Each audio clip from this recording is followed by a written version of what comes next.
Thank you all for being here and having me here. I think Alan pretty much covered it all. And no, I always have many things to talk about, particularly when it relates to our police department and our fire department. I'll probably just touch on a couple of initiatives that you may or may not be aware of, things that we're doing either in police or fire. But mostly, what I enjoy the most and I think is the most helpful is the question and answer thing. We'll spend most of the time on that. I've had a few notes that some of my goals for the next year in both police and fire. But I do want to touch on one thing that Alan said before I forget. The police officers and the sergeants in the police department have decertified. There's no longer a union in the police department. The lieutenants in the fire department decertified as well. There's no longer a union for any of the supervisors in the fire department. The firefighters finished their voting this morning. There will continue to be a union there.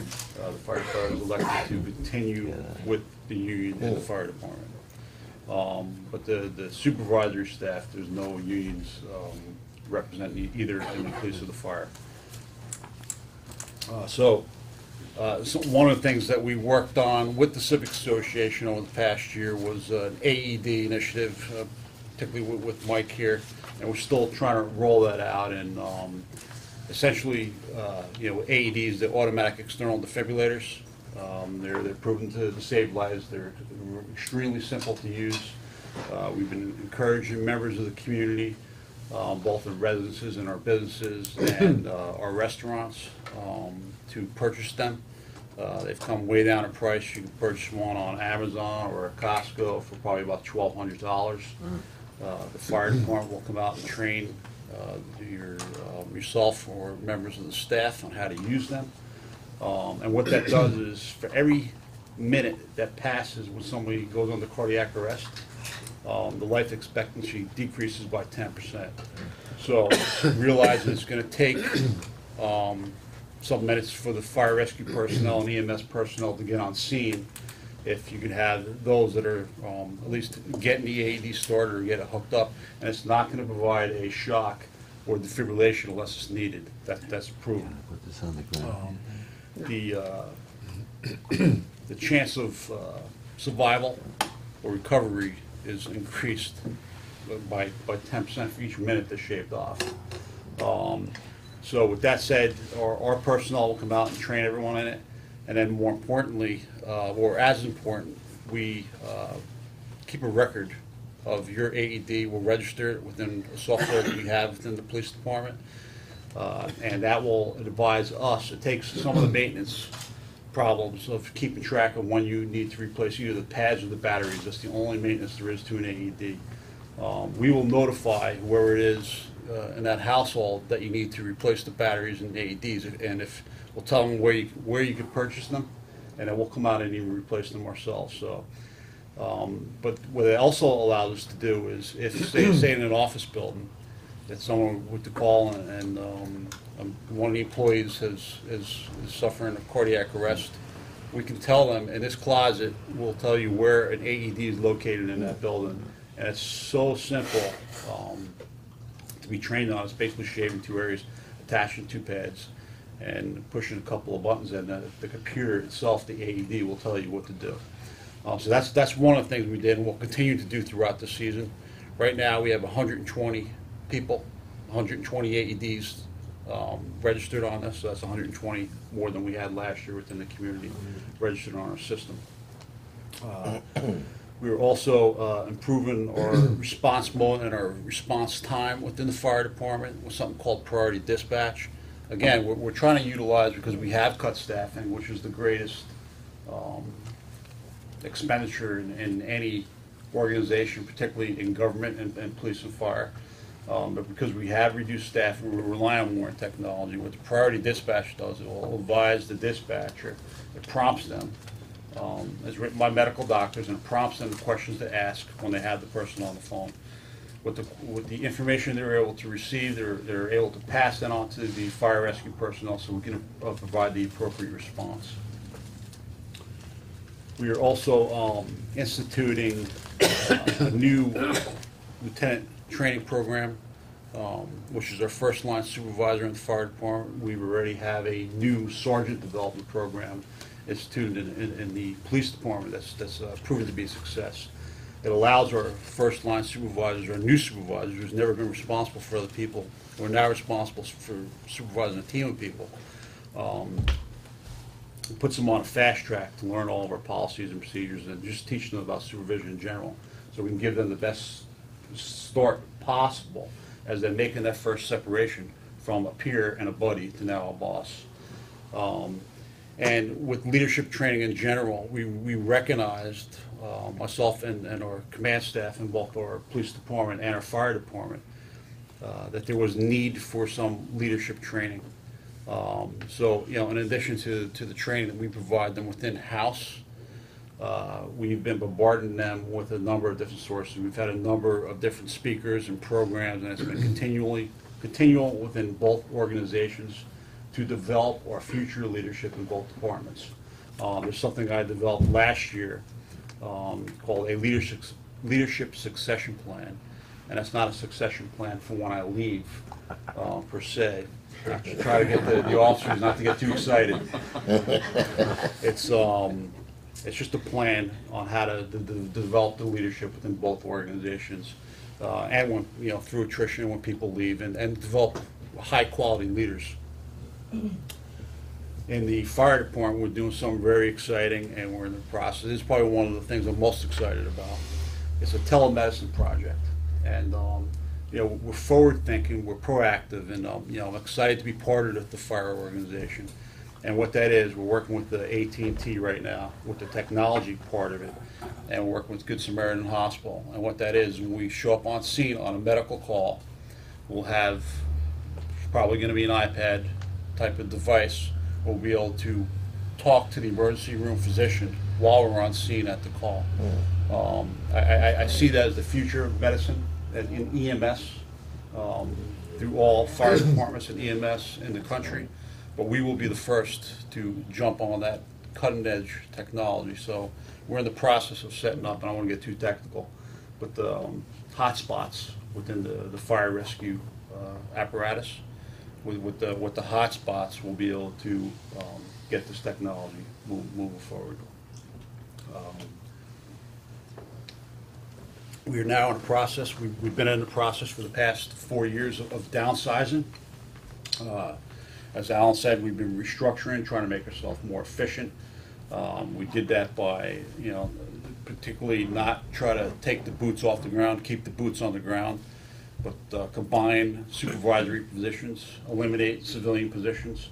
But we're with a little bit left to the fire department plan that we're still implementing, and we'll be rolling out for this budget year. We basically already done it all. I don't think the community is going to want to see too many more cuts at this point to their fire and their police operations, unless, of course, we could supplant that with advanced technology. Which is one last thing I'll talk about before I open it up to questions.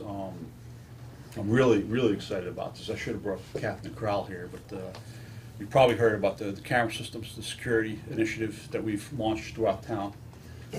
That is now being put into place as we speak. It's been being installed over the past couple of months. It should be completely done by, I'm estimating, middle of January. It's high definition surveillance footage, meaning we're going to utilize our advantages here as Barrier Island to where anyone that comes onto the island to commit a crime, we have all the ingresses and egresses covered in town. So there's plenty of crime scenes that we've gone on where someone said they've been a victim of theft or burglary, where there's essentially no information. There's no crime scene information. The person wore some sort of gloves or something to prevent any fingerprints or DNA being left at the scene. There's no witness information. There's no information at all other than possibly a time period, which we don't always have that, and what we call modus of MO or modus operandi. We're able to determine some solved crimes just based on the modus operandi based on our experience and the intelligence that we've developed within the law enforcement community, but that's not always enough. So there should never be a crime once this system is up and running, and we vetted many different companies very hard, and I'm very satisfied with the technology that we have in place here going into the community.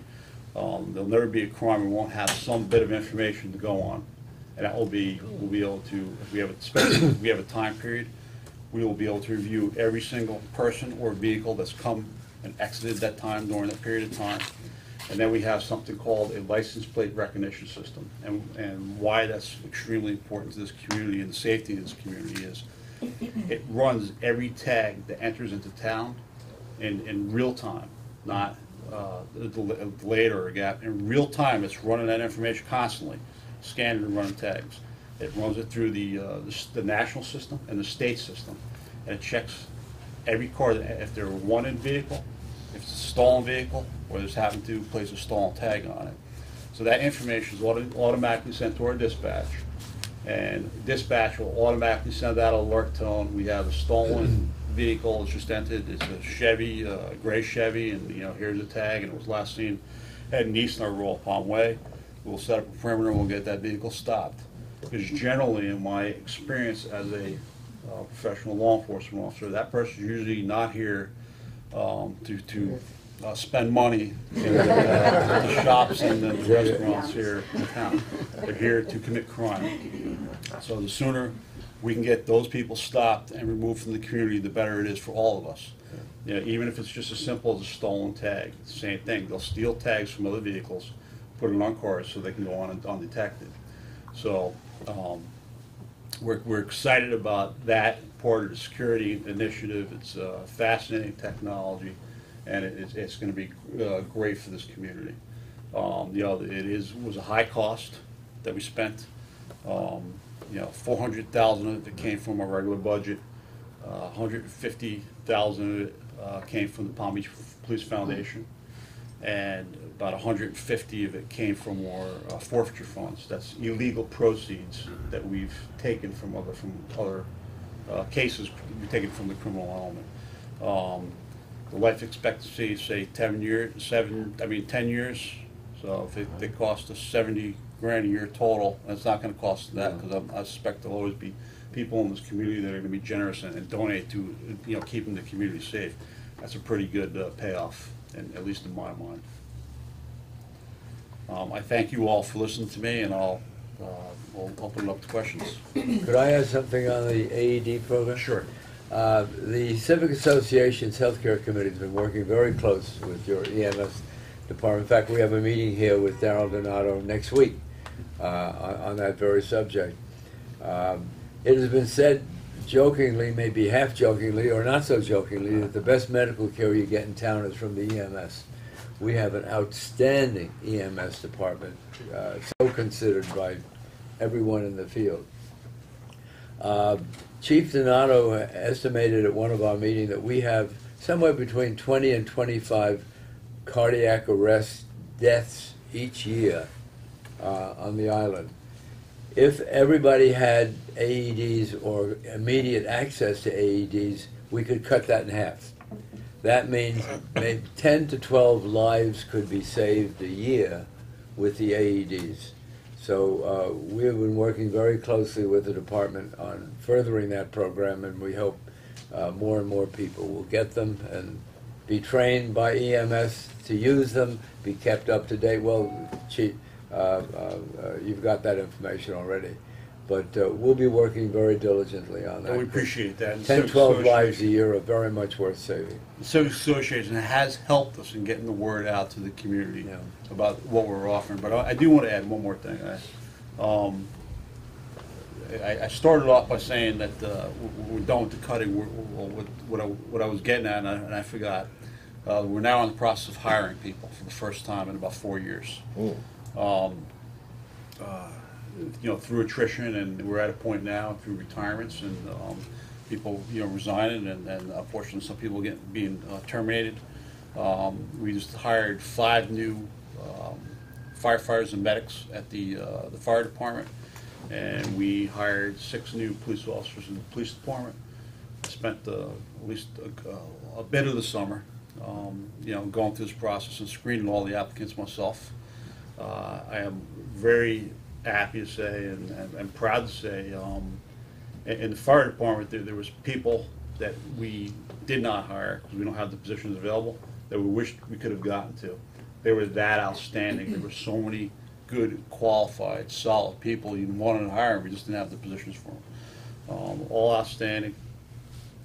Police department, we got some excellent people as well. We're going to hopefully do another recruitment here in early of 2013. So we're moving forward, and what's the reason why I bring that up, because it's invigorating and it's exciting to me, in the sense that after all the negative things that we've gone through as a community and as a government, and some of the hard cuts that we need to muddle our way through, we're now in a period of rebuilding and regrowth. And when you speak to these new people, it's there's so much positive and enthusiasm. You can't help be influenced by that as well. So I'm excited by that, and I think it'll be a shot in the arm for this community as we start to rebuild both of these organizations. Yes, Pat. Could you comment on the possibility of West Palm Beach pulling out of Open Sky, and what the implication is for Palm Beach on that system, since we've all spent a lot of money on it? And maybe you could explain to everybody at the table what that means, what it is. It appears as if, the way I'm seeing it, the political factions to be in West Palm, and what's been reported that they're going to pull out of it. Okay. How that affects our operations, both police and fire, operationally, it doesn't affect us one bit. We've been on the system for over 2 years. Could you just explain what it is they're going to pull out of? I don't think everyone's familiar. The Open Thank Sky you. is our communication systems that we use, or basically our police radios and our fire EMS radios. How they communicate with our dispatch and how they communicate with each other and other agencies as well. So that's what that is. Palm Beach Gardens, Jupiter, Juneau had been using it, not Juneau, but Gardens and Jupiter have been using it long before we were using it very successfully. Since then, Juneau, ourselves, the school board, and the city of Atlantis acquired this as well. Apparently, and I'm not going to comment on West Palm because I don't have the technical expertise, but whether it works for the city of West Palm or not, I can't say. All I can say is whether it works or not for this community, and it does work. It has worked, does work, and will continue to work. In fact, it will only continue to get better as more agencies go on this system. Like the school board, I don't know how many schools there are without the county, but it's similar to a cell phone network in the sense that there's more people on it, it expands the network. So when they're fully integrated, it's only going to increase our capabilities as well. So there will the downside to West Palm pulling out, if so they should do so. One is they're bound by an agreement with the consortium.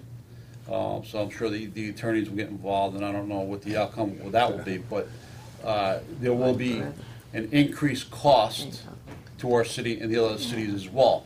But those costs will also decrease when other agencies go on. So it's going to be an ebb and flow type of situation. But the important thing is two things. One is these decisions were made so long ago. I'd say at least 10 years ago, when or around the time when I heard about it, as a police captain, hearing about this new radio system that we were going to. So it took that long for them to finally get it implemented here. And part of the problem was, and why at least the thoughts at that time was, the technology was outdated and Motorola wasn't creating another system to replace the one that we were on and everyone else was on. And that's why the consortium was formed. And they said they were going to develop another technology, but they haven't, and they still haven't. They say they're going to. So it was a matter of, even with our police radios, taking parts off old ones and kind of MacGyvering it to make our system work. We made the decision to go to that system. We're on the system. It appears to be working. It's worked out well for our town. Thank you. Yes, sir. Jim Weiner. I live in a large condo around the street here, several hundred people. Is there anything concerning the AEDs? Is there anything I should bring back to them from what you're subject to? I believe so. the thing that I would encourage you to do is talk to the management and the association there. And what we've tried to do in some of the condominiums is try to get one, train the management and the staff there, but put one on each floor. It would make the most sense, depending on the condominium. Some of the larger condos, maybe it would make sense to even have more than one floor, but it depends on the condominium. But, you know, if you can convince your association to contact us, we'd be more than happy to come out and provide you the information on what we can offer. And if you want to see what one looks like, ours is in the kitchen, right there, literally. Before you go, you can just stick your head in there and take a look at it. On the wall. We may have already done that, I just, Yes, sir. Yeah, now that the AEDs are down to $1,200, are there any ordinances that require them on private property, just like a sprinkler system? I'm thinking all the clubs with athletic facilities. If there's not an ordinance, should there be for those places to have them? There is no ordinance. Really, that would bring in a legal question and a philosophical question that I don't think I've ever given any real thought to. I don't know if you could force someone to do that. I'm not real sure. If you can force them to have sprinkling systems, couldn't you require them to have life safety? But I think the difference philosophically is with the sprinkler system, you could jeopardize other people's lives. So therefore, with the AED, you may only be jeopardizing yours or your family's. With sprinkler system, if the fire is not, should a fire start and it's not contained, you could affect a lot of other people other than yourselves. Chief, if I may, we were worried in the town council, you know, when we changed the pension plan, that the biggest threat to the change would be that we would be unable to get the quality of police and fire and EMT that we had up to that time. And you're telling us, and I think rightly so, that that is not the case, that even though other jurisdictions may not have changed their pension program, like we have to essentially go to 401k instead of just all defined benefit. We're okay. I think we have even more people that are qualified to apply than we can take, as you said. Is that right? I think that's a fair assessment at this time. And Okay. it's important for me to say at this time. Okay. You know, the reality is the economy's bad across the entire country Right. for many years now. And, you know, governments and you know, corporations and all have been downsizing. And during the time when they've been downsizing, there's no opportunities, no jobs for people new to the workforce or new to the field of police or fire and EMS to obtain a job. So the police and fire academies and paramedic school, they've been pumping out the applicants. People have still been going to the schools. They've just been coming out with no jobs. So the town of Palm Beach, along with some other governments, I've noticed this year, where we're now competing with some of our neighbors for these high qualified applicants, and we've won some, we've lost some. They're starting to do some hiring, there's trickle hiring, but the pool is so large, it's a simple thing of supply and demand. The supply is so large and the demand was so little that we're filtering all these people down. Now, when that catches up, should other municipalities not change their benefits program, that'll be another matter of conversation, but I don't think anyone has a crystal ball and knows what that's gonna be, you know, a couple of years from now. But I know in some of the conversations with some of the council people, and, you know, some of the conversations I've had with the town manager, I'm always gonna watch that, and it's always gonna be a concern for me. Sure. And I think the response I got was, we'll address that should that become a problem. Should that become a recruitment and retention problem, we'll address it at that time. It's just not the issue right now. Right. for We reasons can I always stated. increase salaries without changing the pension plan, which would be a further inducement. Thanks. Thank you. Director? I have a question about the police and fire. You indicated that the fire rescue have decided to retain their union status. If you're willing to comment, and I'm not asking you specifically to make a comment on what is the difference between police and fire in their approach to unionization, and for us citizens, a follow-up question is how we can relate to the fire rescue in order to encourage the change in status to go back to the way it was? There's a couple of different variables and nuances that I can point out to answer that question. One is the police department, the police officers, they have a little better pulse for what the feelings are in the community and how things work, because they're out and about every day in the community in these contacts. Fire rescue personnel, for the most part, it's sort of like the fire extinguisher in the glass.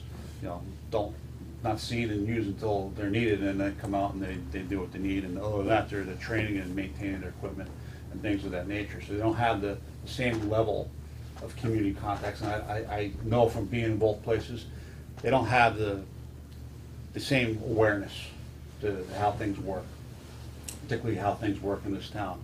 The couple of the nuances that exist between the two organizations are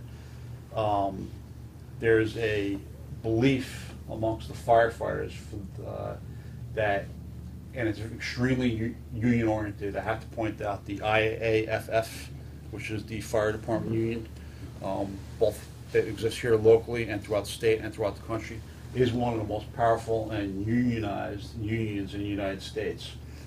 Their belief is, particularly for the younger firefighters that are dissatisfied with the new benefit structure or program, that should they drop out of the union and they want to get hired by Palm Beach County, or they want to get hired by the West Palm Beach Fire Rescue or Jupiter or wherever it is, that because they're not a union member, it's their belief, I believe they're incorrect, that they will not be considered for hire. So I've heard, and I know that that's plays into some of the decision making, whether some of these people decided whether to stay in the union or not. Anyway, it's a fear that's not realistic, but it exists. How can we as citizens, though, assist in? Honestly, from my perspective, it makes no difference to the operations and the quality of the care that's being given. I personally, doesn't make much of a difference to me whether they're union or non-union. I sense in some of my conversations it matters to more to some of the members of the community than it does to me. Particularly as I could point out in the fire department, there are no supervisors that are represented by the union. It's just the Rank and file. the rank and file members, and they have their own fears, I guess, for wanting to remain in that. And I think one of them is the case they want to go and seek employment somewhere else. I think it's probably most of it. Thank you. Well, Well, they are voting today and tomorrow, so there's nothing. I believe the vote is I got a text message this morning. I think it was like 2 to stay in against 2 to 1 to remain in the union. I believe it was yesterday and today. So we're doing that, sure. 2 questions. First of all, you used to seek an identity card for every employee in the island, and the ACLU stopped you from doing that, so it was a volunteer.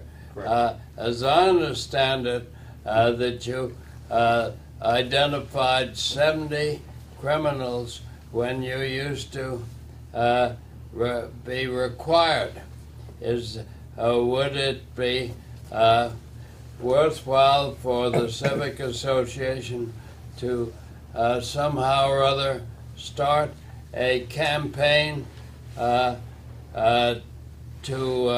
receive more volunteers to do that because of the facts that the police department has? That's number 1. The second question is the people who have docks on the intercoastal. Would it be worthwhile for the police department to encourage surveillance cameras for those docks? Okay, to answer your first question, it's always helpful from police operations standpoint, but I'll get into the philosophicals of where you're eroding on people's civil liberties. That situation where you addressed where the town made people carry ID cards, that's long before I got here or any of the personnel in the police department came here. Now, there is a voluntary program, and that is if, say, the Breakers Hotel, they want their employees, they can require their employees to have a police ID card. They'll send them into the police department, and essentially all we're doing is running them for, see if they're wanted, if there's any active warrants for them. So of course, it's helpful to me and the community to know that so-and-so just came in and he's got a warrant out for armed robbery. And I think it would be helpful to the Breakers or any other organization that sends their people in as well. We do that service for a nominal fee. Now, as far as the volunteer part of the question, is that as it relates to the volunteers that we have in our crime scene unit now? Or is that, do you have more organizations volunteer to send their people to get screened by the police It department? was the Civic Association could point out the value of the previous law and encourage their members not because it's required by law, but because of its value to the police No department. question. There's a value to the police department, there's a value to the community for the points that I just stated. So anytime that's, you encourage a business owner or people that have staff on hand to get police IDs, it's helpful, not only from the point that we can check them, see if they're wanted, if there's any criminal wants on them, but during or after a hurricane type of situation, it's helpful for them to have ID, so we can ascertain at some point whether we should let them onto the island or not. To answer your second question about the security cameras at the docks, there are security cameras already in existence at the town docks. I don't think they were included as part of the upgrade to what we're doing, right? All the docks are covered, but the system we're putting in now is what we feel is best for the town and for security, but it's also a system we can add to, and we're going to be partnering with different people, organizations in the community to expand the system. It could be along personal docks up in the north end or south end, which would cover the bike trail as well, or different intersections up at the north end of the island or wherever. We've had a lot of interest in that. but right That's now an we wanna excellent get point, this something that I system. forgot to point out in this system, and what the value is to this community. Is basically what we did is we built a grid, and it's laid out. It's all wireless. Even the town itself, outside of the police department, information systems said they could use part of this to free up some of their space on some of their networks and utilize it to the town's advantage as well. But we built this grid, and part of the major cost in us building this was the infrastructure of the system that's completely expandable. And as we expand it, we will be adding more cameras to different locations. We have in all what we call our hotspots, our high crime areas in Palm Beach, if one so exists. But we do have some areas where we know has more crime than other areas, so that's where some of the cameras are. But it is expandable. We could expand them onto the docks, but part of what the deputy chief was saying is part of what we plan to do as we roll this out even further is partner with other members of the community, whether it be residences that want to put their information on our system so we'd have access to it. And we're not asking for the information in your house or necessarily on your grounds, but if you have a camera that shoots out to the road with that, it's only going to help. It's going to help that person and help the community. Same thing with some of the larger businesses here in town. If they want to partner with us in a public-private partnership, where we want to develop those things so we can add and expand onto the system, whether it's the docks or some other place within the town. Yeah. How much of the crime that's committed on the island is committed by people who work at some of the organizations, companies, clubs, etc., as compared with criminals coming from off island? It's a combination of both, but a large majority of our crime, and sometimes some of the hardest crime for us to prevent, is the ones that are in-house. In-house. That are staff that you hire or the business hire, particularly working inside someone's household. It's hard for us to screen. May I those make a people. suggestion, therefore? At the country club, we contracted with an organization that brought young people for wait staff from Ireland or from South Africa. And we had a lot of static from the Palm Beach County Labor Department because they said, we got a lot of people who need those jobs and you shouldn't bring them in from someplace else. So we said, okay, let us see them, but they have to have a drug test and a police check. And immediately 90% of them disappeared. And frankly, there were very few left to interview, and even fewer with the qualifications. But I think maybe some drive would be appropriate to get businesses to subject their new hires or potential new hires to drug tests and police checks. And you know, that might save some of that problem. Can't require that. That's No, but I gonna be mean, on the individual. suggest it. People need to, you know, there has to be, and if anyone spent enough time around me, you'll hear me clearly state, listen, government can't do everything for you. There has to be some self-responsibility.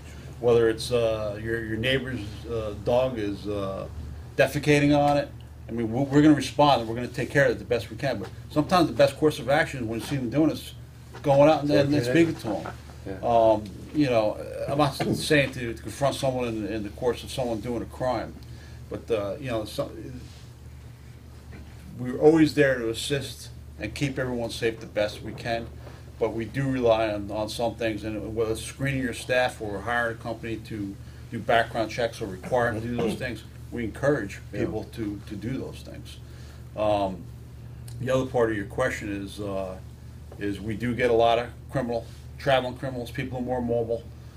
Things have changed as people ourselves individually are more mobile. We travel more, so are criminals, and those present new issues. But as it relates to our police department, with the exception of the inside thefts, we get groups that come up from Miami and Broward. It's been that way. It's started here, and then it will continue to be that way, and it will continue to be a challenge for us. But we develop information, we share information, both locally and with the state and federal, to develop intelligence on these groups, because a lot of them come from South America or sometimes from Europe, and they'll come in through the Miami area, travel, commit crimes, and then leave. Director, Yes, sir. first I want to commend you on the efficiencies that you brought about during your administration. Thank you, sir. A number of years ago, when Fire Chief Amador was in office, there was an incident where it took 9 minutes to respond to a fire alarm at a synagogue, the busiest day of the year for the synagogue. And when I inquired why it took so long, because the fire station was only 3 blocks away, unfortunately there was nobody hurt, and nothing could happen. Only the fire department could have the key to turn off the fire alarm. When I inquired why, I was told that the 2 vehicles at the North Station had been sent for a routine, not a fire, but somebody was sick. And I said, why did it take 2 vehicles and 4 personnel? And I was told that that was the policy, that they always had to send 2 vehicles and 4 personnel, because how did they know there wasn't a 400-pound person that had to be carried downstairs? And I said, well, you could ask. I love your question. Yeah, and so I'm just wondering if that, you know, has that been addressed? Do we continue to send 4 people to move a 90-pound frail? I love your question, because all these questions questions like that, all the questions I had, the advantage to going into the fire rescue department as a layperson is, Right. you know, everyone has their perceptions, right, wrong, or different. I had mine. You know, having been operational, you know, member of the operations of the town, from at least part of the public safety thing in the town, I had certain perceptions built up. Some of them were incorrect, and some of them were correct. That is one of the things that I examined, that we did examine, and we are examining. And one way, that was a past practice to do that. And one of the ways where we're getting around from stopping to do that to be more efficient is what I mentioned earlier, is the priority dispatch. And the priority dispatch is, if you ask the right questions from the beginning, you can get around having to send unnecessary resources to the scene. Now, I'm not saying we've completely corrected that problem, because we haven't. We're in the process of correcting that problem. One of the goals that I had almost immediately when I got there was recognizing the faster that we can get to the scene, and having the police perspective on how valuable that is. If I can apply that same philosophy to the fire rescue department, especially when you just heard me state earlier in the beginning, for every minute that goes by, life expectancy on a critical call, whether it be a stroke, heart attack, heavy trauma, it's going to decrease the survival rate. I said, how are there ways that we could increase our response time? And there's a number of different ways we've done that. We've looked at how we're deploying it, and we're getting ready to give a plan to the town manager to review as part of this budget process. We've already instituted a number of these things, but one of the things we're doing now, which they weren't doing before, is I make them query the response time for each house out of the 3 houses. Query response time from each house. There's something called turnout time is really the thing that we're evaluating. And the turnout time is from the time they get the call till they get their necessary gear and get on the truck and respond. Because the response time or the travel time is generally always going to be the same. Unless it's something really critical, we don't encourage them going through red lights and going there as fast as they can. Point A to point B is going to take so much time. So what we're working on is the turnout time. So what I do now is I take each 3 houses, and then I take each shift and each battalion chief, and we print the reports, and we send them all to them, we review them. So they understand, number one, we're watching, and why is your time always higher than this other battalion chief in this shift? We're drastically reducing those times. Now, the NFPA standard for the entire country, that's the National Fire Prevention Association. They're the ones that develop all the best policies, and they've been around forever for both fire and EMS. The goal is 6 minutes. 6 minutes 90% of the time, from the time of receipt of the call to arrival on scene. No one ever, I'm proud to say we achieved that 6-minute benchmark. I would say Palm Beach County, West Palm, none of the other agencies, we were achieving that a few years earlier either. But I'm proud to say we are achieving that now as a benchmark. And that doesn't mean it's going to take us 6 minutes to get to your house. There's some calls we're going to get there within 3 minutes, but there's some less critical calls that may take us 7, 8 minutes. It's an average, but there's no one else in the county that has a faster response time than your Palm Beach Fire EMS, and we're constantly trying to tweak and improve it. And what I tell them is sense of emergency. I'm having plaques made up for above the doors where they enter into the bay. Every time that bell rings, I want them to have this feeling of a sense of urgency. Let's say sense of emergency. Let's say a sense of urgency. I want the sense of urgency every single time that bell rings. I want them in full go mode, go in and handle the problem. We've only got a few more minutes to go. And Well, we'll get your questions, yeah. Go ahead. We get to you, sir. Yeah, this is about the public health and safety issue that you probably haven't thought about, but I've mentioned, for 4 years, here's for Strothers. Bill, this is, maybe you want to take a look at this too. For 4 years, I've been swimming with my dog, and I've observed a great number of incidents of kite surfers creating accident endangerment by going way too close to people, swimmers, and bringing their shrouds over the beach. And I've confronted some of them because the safety guidelines, the Florida kite surf safety guidelines, are very specific about what you should do and not do. And so I had Bob Mangini approach the town council. I spoke to Mr. Randolph, and they said, wow, that's a great idea, because it's an accident waiting to happen, and the town also has a liability. So what I just gave you was just basically a premise that kiteboarding can be extremely dangerous, documented by the hundreds of accidents all over the world. That's because the mass of a kiteboard and the weight times 30 knots can create like a 5,000 pound hit. So these guys are screaming in and out of swimmers. Some are skilled, some are amateurs. They also, the lines and strings and shrouds on a kiteboard, when they bring them over the beach, could decapitate somebody, potentially. This is a very, very specific, narrow issue. I would encourage you to meet with me afterwards and provide me your information, your contact information. Absolutely. So we could look into it. I've seen something on the kiteboarding before. For those that don't know what the kiteboarding is, it's a relatively new sport. It's gained some popularity. Actually looks like a lot of fun, but also looks like it could be dangerous as well. They're pulled by a, almost like a parachute type thing on strings, and they're on like a board per se. And we've had at least one accident or so that I'm aware of. But we'll get your information, and I'll have the appropriate people look into this. The same thing really applies to wave runners and things like that. I have 3 young children who are always swimming in the North End beaches. And on the weekends, you'll see guys on wave runners think they're, and it's fun, I'm sure, to jump the waves and things like that, but when you do it 10 feet away from young children.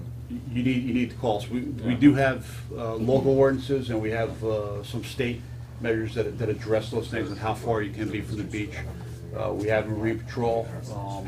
Just call our dispatcher, our non-emergency number, 838-5454, and if the Marine unit's out, if they're, they'll respond, and we do respond to those types of calls. They'll make contact with the people that are on the Kirk, the lady here reminded me, there's also parasailing, when they go up in the air and then they sometimes drop, killing themselves or other people. So I guess what we may need is a water safety review, bring it to the town manager, and then perhaps the town council, so you get this all done in the form with Skip Randolph's okay, so we can put this in an ordinance. Yes. I appreciate it. We'll do. Yeah. Hold on, let me get to Jerry. Jerry? Yeah, I have 2 parts. One is a commercial, and the other is a question. The commercial is we had a demonstration by the EMS people, which was fantastic in relation to the AEDs for the condominium. We had the biggest turnout we ever had at a meeting when we announced this, and once the demonstration was complete, the people in the room, somebody brought up a motion that immediately the board should buy the AEDs by acclamation. It was taken care of. It was the best demonstration I've ever seen. We haven't had the opportunity to use them, but we immediately installed them at the desk of the doorman, and they've been trained to use them. And everybody feels a lot better about it. It's a fantastic thing. It was so easy to use. They had somebody actually on the floor showing them how it worked, and I would suggest this to anybody. That was terrific. It was the best thing that happened to us in a long time. The other is a question. I understand from some tennis players at Pitch Park that we've had some break-ins of automobiles down there. Originally, it was people leaving cars open, and therefore people just walked in or just opened doors and took material out. Now they're breaking windows. My question is, are there any cameras down there? If there aren't, are they on the list at least to be installed down there? It would seem to me it would be a normal thing to do, because the incidence seems to be increasing. Excellent question. Thank you. The last time that we had a car break-in down at Phipps Park, and that's one of the locations in town where we do get the car break-ins. And as a result that we know, we examined our criminal statistics and our intelligence to know that we have car break-ins there. They're actually installing the cameras the day that they broke into the lots down there, which is like Murphy's Law. Had it been a day later, we would have had some footage. The technicians, the vendors that we hired were installing the cameras on that particular date. But from this date going forward, matter of fact, I did a demo with one of the patrol captains yesterday, and Phipps Park was one of the areas that we were demoing. The clarity of the video and high definition. Had they committed that crime today, we'd be knocking on their door, hopefully not only putting them in handcuffs, but retrieving or recovering the stolen items as well. Well, I could give that information to the staff there, because some of the players there were a little concerned about parking there. Well, there's two parts to it. We do get the break-ins there, but and the break-ins will continue. It's only going to help us hopefully make the recovery, make the apprehension, and to prevent them from coming back again. But there's a couple of things. I review the police reports along with the deputy chief and other members of the command staff, not once in a while, not once a month, not a couple times a year, every single day. Every day of my life as a Palm Beach police officer, I reviewed the police reports, so I'm very familiar with the crime that happens here in town. The one thing that's frustrating, and I'm not saying it's the members that are going down there to play tennis, where I always shake my head is when somebody leaves their laptop or leaves their $2,000 handbag on their seat. I mean, at least make it a little more difficult, a little more of a challenge to make my job a little bit easier. I'm not asking for all the assistance, I'm asking for a little assistance. Stick it in your trunk. If they break into your car to get in the trunk, at least you made some attempt to try to prevent this crime from happening. But to answer your question, we will How have. many people leave their cars open? Too many. Yeah, it's amazing. Thank you for another that, problem. Chief. Thank you, Jerry. I've been asking Public Management to put the cameras in the parking lot. Keep asking them. I talked to them when they were building it. Crazy with them. They don't seem to be, you know, it's a tremendous bureaucracy. They don't seem to be able to do that, and they're required to do that. They have, I'll tell you, they have the infrastructure there and the poles, because they told me Yes, that. I yes. approached the manager of the store, Nick. Nick, and while they're in the building of the store, and I'm sure that's not his decision, everyone has to report to someone. Oh, yeah. And I spoke to him about the value of adding cameras in that system while it's being built, rather than afterwards, it's gonna be a lot more expensive. He took some of that information, and they have a great system within the store. He went and examined. I wanted them outside the store as well. I'm not saying that they're resistant to doing it, because that's not the sense I get. They just haven't done it yet. They probably need a little encouragement. I'll keep knocking. I think you can see from what's happened here this morning that the community has a great deal of interest in the relationship between the community and the law enforcement and fire protection and EMS service. What else can we do to enhance this relationship and cause the community and you to be ever closer and closer? You know, part of it, which is something we already have, is the closeness between, you know, the public safety and particularly the police and the community. That's the one thing that makes it special. That's the one thing that attracted to me to this community 24 years ago that my other peers in law enforcement don't have. We already have it already exists, and we're going to continue to build on that. In these types of things, and things like we do like the Citizens Police Academy, we're not going to do one this year, but we are, because we're in the process of training a whole bunch of new people. Our resources are tied up to our main function as a police department, as opposed to those other things. But it's already there, Alan. It's just the exchange of information that's what makes it all special. If we do this thing a couple of times a year or 3 times a year, it's good for you, good for us? Absolutely. Perfect. Thank you all. I just had one, it's really a throw-up question for you, a take-them-out question. Could you tell everybody at the table how much each the firefighter and the police departments have saved over the past 3 budget years through efficiencies and whatnot? And I know you have the numbers because we talked about them. And, Yeah. So maybe you and Deputy Suzuki can. I think roughly for both departments, and you can probably correct me, you're the one. I'm not gonna correct you, please. I think it's about 20%, I think, off of both budgets. Does that sound? I know it was at least $3 million for each department. It's $4 million total that the great. police and fire have saved over 3 budget years. And the one thing to point out, though, is as a community, is it didn't negatively affect operations within the town, and that's, people get very fearful, particularly in the beginning. When I went in and I was doing a number of cost-saving measures and restructuring and things like that, and some of the phone calls I was getting from members of the community, they were concerned. Well, that was 4 years ago. There's no room for being concerned. Our crime act rate during some of that time actually went down. It's crept up a little, but it's up. It's so low. It's almost non-existent as it is. And so when the numbers are so low, for you to get and sometimes we had a period 3 weeks ago, we had like 7 or 8 retail thefts in one day. That could bump up my crime rate by 10%, but it's not a real crime. It's not the crimes that we're concerned about. We're concerned about violent crimes. I'm concerned about the burglaries, the invasive types of crimes. Those are things that concern me, not the fact that somebody stole the sweater. It's always a concern. Every crime's a concern for me. But those aren't the indicators, the things that we're watching for when we go over the reports every day. Our staffing levels are low, that we're replenishing them right now. So the fact that we had a tick up in crime, but the fact that our staffing authorization levels are 71, we currently only have 59, and we got 6 in training, and then we'll hire So we're down to 20% on our staffing levels, but I guarantee you, no one in this community's noticed anything, because we just haven't had the crime to, punctuate that. Thank you for coming. You were Yeah, very good. Thank you. Indeed. We appreciate it a lot. Thank you all. It was good to see you.